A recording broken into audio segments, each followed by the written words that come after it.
ჩვენთვის ცნობილი გახდა, რომ არსებობს ეჭვები გალის რაიონში მოქმედი მასწავლებლის ჯაშუშობაში ჩართვის შემთხვევების შესახებ. ეს განცხადება აფხაზეთის საოკუპაციო რეჟიმის განათლების მინისტრმა გააკეთა. ის ადასტურებს, რომ გალის რაიონში ქართველი პედაგოგების წინააღმდეგ გამოძიება დაიწყო. საუბარია სკოლებში დასაქმებულებზე, რომლებსაც ჯაშუშობაში ედანაშაულებენ. პროპაგანდა ამტკიცებს, რომ ისინი პარალელურად ხელფასს საქართველოს ცენტრალური ბიუჯეტიდან იღებენ. საქმე ეხება საგანმანათლებლო დაწესებულების ხელმძღვანელების მტრულ სახელმწიფოსთან შესაძლო კავშირებს. ასეთი ინციდენტები უდავოდ ჩრდილს აყენებს პედაგოგიურ საზოგადოებას. თუ ჩვენ სისტემაში არიან ადამიანები, რომლებსაც განსხვავებული აზროვნება აქვთ, განათლების სამინისტრო ყველა შესაძლო დახმარებას გაუწევს იმის უზრუნველსაყოფად, რომ ასეთი ადამიანები აღარ იყვნენ დასაქმებულნი განათლების სისტემაში. აფხაზთა კრებაში ფიქრობენ, რომ სავარაუდოდ რეჟიმი ასეც ცდილობს. გალის სოფლებში დასაქმებულ პედაგოგებზე ზეწოლა მოახდინოს და მარწუხებში მოაქციოს, რადგან ტერორის მიუხედავად ქართული ენის სწავლება ოკუპირებულ გალში ვერ აღკვეთეს. პოლიტიკას, რომელსაც რუსეთი ატარებს გალის მოსახლეობის მიმართ, ეს არის აპარტეიდი, რასიზმი და სეგრეგაცია. ანუ იქ ქართული მოსახლეობა იჩაგრება და არის უუფლებო. იმისათვის, რომ ეს მოსახლეობა ესე იგი ამყოფონ ამ თავისი ესე იგი დისკრიმინაციული პოლიტიკის ქვეშ, პერიოდულად ჭანჭიკებს უჭერენ.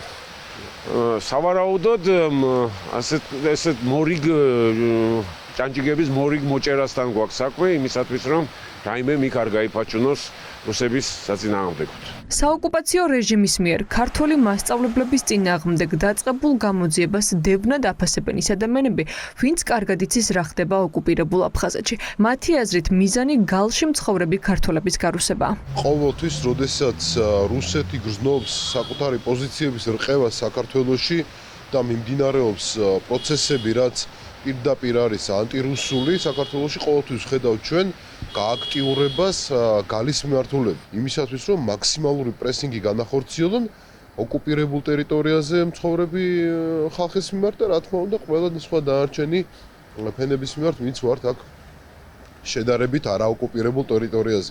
იმიტომ რომ უკვე აქაც ავრგზნობ თავს საქართველოს კონტროლირებად ტერიტორიაზე. ქართული ასე ვთქვათ ენის პოპულარიზებას იქ ებრძვის ადგილობრივი სეპარატისტული და მარიონეტული ხელისუფლება და ახორციელებენ ეთნიკურად ქართველი მოქალაქეების დევნას გალის რაიონში. ქართველი პედაგოგების წინააღმდეგ დაწყებულ კამპანიას და ციხის მუქარას ოფიციალური თბილისი დუმილით ხვდება. პარლამენტის ყოფილი წევრი თეონა აქუბარდია ფიქრობს, რომ ამ შედეგამდე ივანიშვილის პრორუსულმა პოლიტიკამ მიგვიყვანა.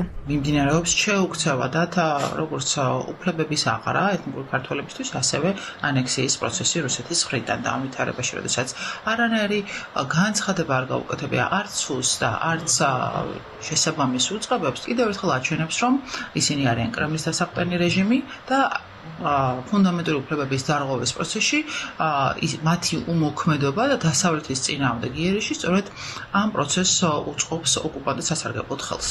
თუ საოკუპაციო რეჟიმის განათლების მინისტრის განცხადებით ვიმსჯელებთ, არ არის გამორიცხული პედაგოგების ციხეებში გაშვებამ სისტემური ხასიათი მიიღოს.